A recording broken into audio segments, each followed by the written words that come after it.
Entonces, así.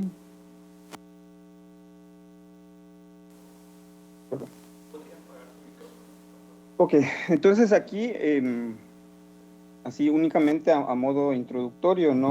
Tenemos aquí el acuífero eh, bueno, de la península de Yucatán, no es un recurso bastante importante, relevante desde tiempos de los mayas, ¿no? Siendo que fue la única fuente de agua dulce para esta civilización, ¿no? Fueron una de las primeras civilizaciones en usar ampliamente este recurso. Entonces aquí podemos ver, por ejemplo, a ver, permítanme, podemos ver, por ejemplo, este es Chichén Itzá, una toma aérea, y ahí cerca se desarrolla cerca de los cenotes, y eso es algo común, ¿no? Pues se usaban estos cuerpos de agua, ¿no? Estas manifestaciones kársticas de este, del acuífero, y ahí es donde se obtenía el agua para el desarrollo de la civilización.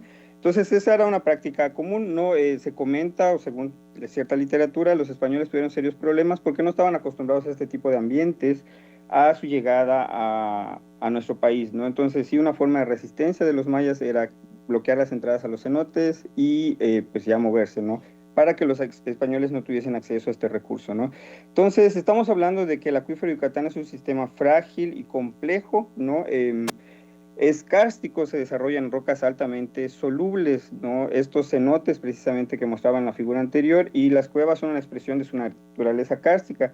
¿Qué quiere decir? Bueno, cuando hablamos de un acuífero tradicional, lo podemos imaginar así, como capas de material poroso, ¿no? Por donde se encuentra el agua, y un acuífero kárstico, pues bueno, es algo más como lo que se encuentra abajo. Esta figura pues muestra todas las formas que pueden haber en un acuífero kárstico, son rocas solubles, se pueden dar conductos de disolución, las heterogeneidades pueden variar de varios centímetros, como se ve acá en la figura, a varios metros, ¿no? Este cenote se encuentra en la ciudad de Valladolid y de hecho es usado, hay un restaurante justo al lado, se encuentra en el centro de la población de Valladolid, y podemos ver el tamaño que puede alcanzar la heterogeneidad en este tipo de sistemas, ¿no? Entonces, la ausencia de suelo y la presencia de estos cenotes, cuevas, hacen que el sistema sea altamente vulnerable a la contaminación, y bueno, y eso que es evidente de aquí, ¿no? En el norte de Yucatán, pues casi no hay suelo, entonces imagínense cualquier residuo que se disponga en, en el suelo, pues bueno, aquí de hecho no hay ningún tipo de filtración, se podría llegar de manera directa al recurso agua, ¿no? Entonces, la intrusión salina también es una amenaza que se da de forma natural porque tenemos un acuífero costero, ¿no? Entonces, aquí cómo se conceptualiza el acuífero es un lente de agua dulce que flota sobre agua salada. Se da de forma natural que sí, digamos, puede verse exacerbado por el cambio climático o por la sobreexplotación del recurso, entonces ahí también ya hay un tema digamos, que nosotros podemos influir en qué tanto avanza la interfase salina, pero pues de manera natural se tiene la intrusión salina en el acuífero. Entonces, de todo esto podemos ver que los estudios en acuíferos kársticos pues son un reto porque las técnicas clásicas usadas en la modelación de acuíferos pues, bueno, ciertamente tienen muchas limitaciones, ¿no? Entonces, desde el 2017 se establece el Observatorio Costero para la Resiliencia en Cisal, Yucatán. El objetivo de la coordinación física, bueno, digamos, era específicamente estudiar los efectos del cambio climático ante la erosión, inundación costera e intrusión salina, ¿no? Entonces, estos son uno de los 7 laboratorios costeros del ANRES. Y bueno, pues la idea era precisamente como que iniciar, en esta parte es donde se inician los estudios de hidrogeología en la región, digamos, de parte de la UNAM, porque hay otros grupos que lo hacen desde hace más tiempo, ¿no? Entonces, se tiene un programa de monitoreo desde el 2017, en el cual se realizan mediciones de manera continua de salinidad en pozos costeros a diferentes profundidades cuando tenemos los sensores, niveles piezométricos y perfiles mensuales de salinidad, además del monitoreo en lagunas costeras, playas, etcétera, ¿no? Entonces iniciamos, de hecho, en un transecto que eran 4 pozos entre Cisal y Chuburnal, que está en esta zona. Este es el mapa más actual, ¿no? Hemos ido consiguiendo recursos. Uno es un proyecto PAPIT, del cual les voy a platicar. También tenemos uno con National Geographic, que nos financió ahora sí la ampliación a todos estos pozos que se observan en la figura. Y bueno, como parte de una de las iniciativas del National Geographic es todavía pues, incrementar la duración de este proyecto por 7 años. Estamos en pláticas para ver si eso se logra, con lo cual estaríamos ampliando más todavía la red de monitoreo del acuífero, ¿no? Entonces, el proyecto PAPIT, como decía, era como, tal cual el título de la plática, herramientas de gestión de recurso hídrico para tomadores de decisiones, pues basadas en una red de monitoreo y un modelo numérico, ¿no? Entonces, la idea de esto, o más bien esto nace porque hay una falta de datos para poder realizar estudios, pues ahora sí que comprensivos del acuífero de Yucatán. No, ahorita les voy a mostrar un poco de lo poco que se tiene la información. Entonces, se genera este modelo numérico, que de hecho es la primera versión, ya está en una página web, ¿no? Y está todo subido allá. No la hemos hecho pública, ¿no? Pero la idea es que sea eso y pues a futuro, bueno, que sea más bien como un repositorio de toda la información que pueda generarse del acuífero, que sea disponible de manera fácil a los que pudiesen usarla y también para todos los resultados que se obtengan de estos diferentes modelos que estamos trabajando, ¿no? Perdón, entonces el objetivo era, ya le platiqué un poco, desarrollar el modelo numérico y en este caso en particular, que es parte de la tesis de un alumno, es definir la frontera sur, porque bueno, ese es un tema bastante complejo porque no tiene fronteras físicas el acuífero en la parte sur, entonces pues tenemos que usar fronteras hidráulicas, lo que se llama hidráulicas. Entonces aquí era desarrollar el modelo numérico y bueno, probar con dos diferentes configuraciones de fronteras hidráulicas, ¿no? Uno usando análisis de cuencas superficiales y uno usando análisis de cuencas subterráneas. Se calibra el modelo y se comparan entre las diferentes calibraciones para elegir cuál sería, digamos, el modelo más adecuado para los datos que se tienen, ¿no? Entonces, en principio se usa el Monzflow 2005, estamos migrando todo a la versión más moderna de este software, que es un software gratuito, desarrollado por la USGS, ¿no? Y es bastante usado por la comunidad de hidrogeología. Actualmente tenemos celdas de 2 kilómetros por 2 kilómetros, es un acuífero kárstico, acuífero heterogéneo, entonces aquí sí con muchas limitaciones. Eso es para darnos una idea de cómo funciona el acuífero de manera regional, de manera local. Los estudios se tienen que hacer para saber si no se tienen cuevas, cenotes por donde el agua pudiese estarse moviendo en otra dirección, ¿no? Entonces tenemos una capa, estado estacionario, la información que generamos, no que generamos, la estamos obteniendo de pues, bases de datos públicas del Servicio Geológico Mexicano y de la USGS, ¿no? Entonces aquí tenemos la primera metodología, que es análisis de cuencas superficiales, y se usan, ahora sí que, aquí las diferentes cuencas, ¿no? Del río Usumacinta, la laguna de términos, perdón, del río Hondo para establecer la frontera sur y queda de esta manera, ¿no? Esto es, pues se usa Saga, también todos los softwares que estamos usando son de acceso libre, ¿no? Entonces estos son los resultados que se obtienen y en la segunda, pues de manera histórica, ¿no? De 1988 a 2022 solamente pudimos obtener información en 427 pozos para poder hacer el ajuste de una superficie, digamos, ahora sí que la superficie que se llama potenciométrica, ¿no? La cual nos permite establecer cuencas, a cierto tipo de cuencas subterráneas, y en base a estas cuencas, pues establecer límites, ¿no? En donde el agua fluye únicamente pues, hacia adentro, ¿no? Esa era la idea de establecer una frontera de no flujo. Entonces, es muy poca la información para el tamaño del modelo, estamos conscientes de eso, pero eso es lo que se tiene, ¿no?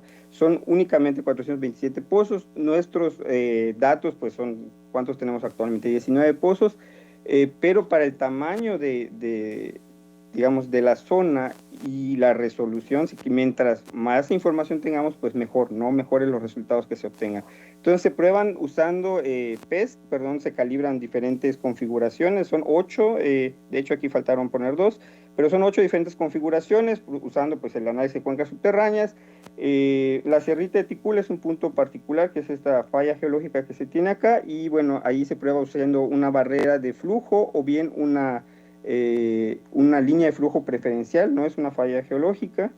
Y bueno, entonces también otro tema era con el fondo, ya no me da tiempo de ahondar mucho, pero pues cómo establecemos el límite inferior del acuífero, se hace de dos diferentes formas, una con toda la información histórica y la segunda de una forma iterativa con los propios resultados del modelo, ¿no?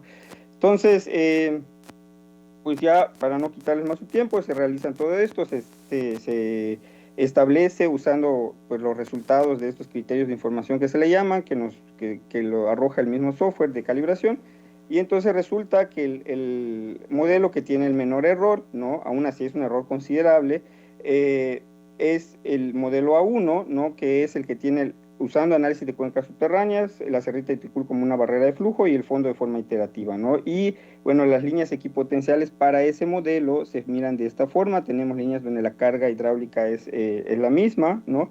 Y bueno, y coincide de manera general, si hay ligeras diferencias con lo que se conoce con, digamos, o lo que se espera del flujo en la península, que es que va de forma radial hacia la costa.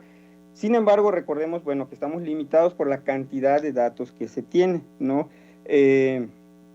Entonces, la idea de pues del observatorio costero y de ampliar nuestra red de monitoreo es precisamente tener más información para obtener mejores mediciones de este modelo, ¿no? Entonces son resultados previos, como dije, ya se tienen al menos 2 configuraciones, se tienen las simulaciones de escenarios climáticos, no hablé mucho de eso, pero por ejemplo la recarga, estamos hablando de que la recarga está usando resultados también de otro trabajo que se hizo, no es de nuestro grupo de investigación, donde ellos estudian cuánta agua se está recargando en el acuífero según diferentes escenarios de cambio climático. Entonces, un poco integrar toda la información que se tiene de forma histórica para este recurso y, bueno, ofrecer una herramienta que pueda ser útil para tomadores de decisiones o para personas pues, que estén interesadas en conocer más a fondo, ahora sí que el funcionamiento del acuífero. Pues de mi parte sería todo. Muchísimas gracias por su atención. Muchas gracias al doctor Benito Pacheco. ¿Hay alguna pregunta? Adelante. Ya van para allá.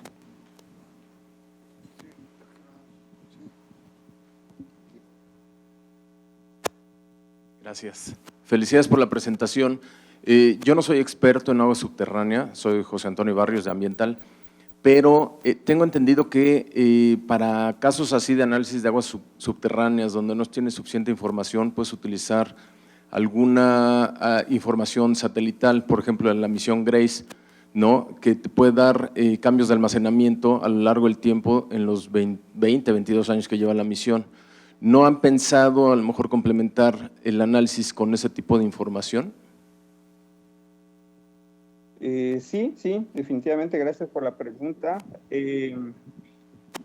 Estamos en pláticas con bueno, de hecho iba a ser nuestro postdoctorante, pero al final obtuvo un trabajo en Bélgica y se fue, y él es un experto en manejo de sistemas de información geográfica y es una de las cosas que tenemos pendiente, ¿no? Integrar todas esas herramientas que nos puedan arrojar más información en el acuífero. Entonces no nos cerramos, nada más que pues, tampoco hemos tenido el tiempo o el personal para dedicarle a ese tipo de tecnologías nuevas que nos puedan aportar información.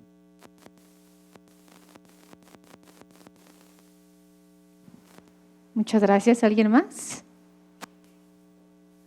Adelante, doctora.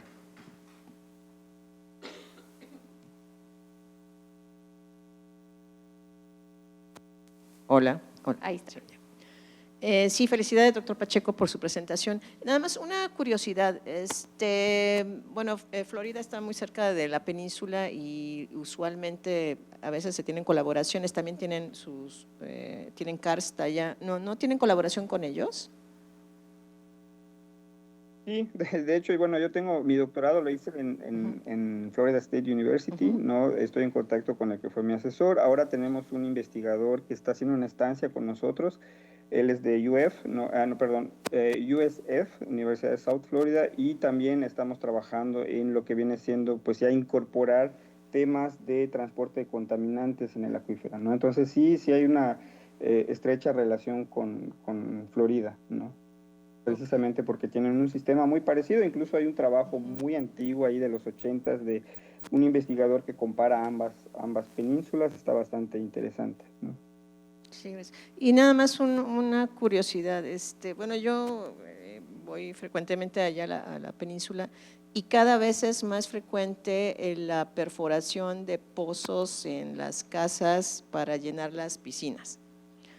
Entonces, pero ya es así, bueno, a mí se me hace una cantidad impresionante. Eso, no, digo, yo tampoco soy geohidróloga ni mucho menos, pero no, esa componente del manejo de agua que está haciendo la población de manera fuera de lo legal, por así decirlo, no tendría alguna afectación en su modelo? Sé que es regional lo que usted está viendo Sí. y esto es bastante local. Ajá. Ujú. Claro. Sí, digamos, bueno, una de las cosas que tiene el acuífero, una de las ventajas que tiene es que sí tiene cierta cantidad importante de agua. No hemos hecho, bueno, no ahora, cuando trabajé en un proyecto anterior, estudiamos el abatimiento del acuífero, por ejemplo, en el campo de pozos que abastece a la ciudad de Mérida, y realmente el abatimiento, y estábamos extrayendo una cantidad importante de agua, no se notaba a los 5 metros, ¿no? Así que digamos, por lo que extraen las casas, quizá no me preocuparía tanto como lo que extrae la industria, ¿no? Entonces allá eso sí es un componente que definitivamente tenemos que integrar para, si queremos tener predicciones más realistas, ¿no? De hecho, ayer hablábamos con Conagua, que están interesados en los resultados, y una cosa que nos decían, incluso la Conagua está, uno de sus objetivos es disminuir la cantidad de agua concesionada que tiene en la región, ¿no? Para este año. Entonces, los resultados pues sí se les hacen bastante interesantes, pero sí hay que incluir esa parte de lo que se extrae del acuífero, ¿no? Es una parte que no la tiene aquí, digamos, el modelo, pero pues bueno, hay un alumno de doctorado que planea trabajar en eso. Okay, muchas gracias. Muy amable. Muchas gracias. Un aplauso, por favor, para el doctor Benito Pacheco. Muchísimas gracias.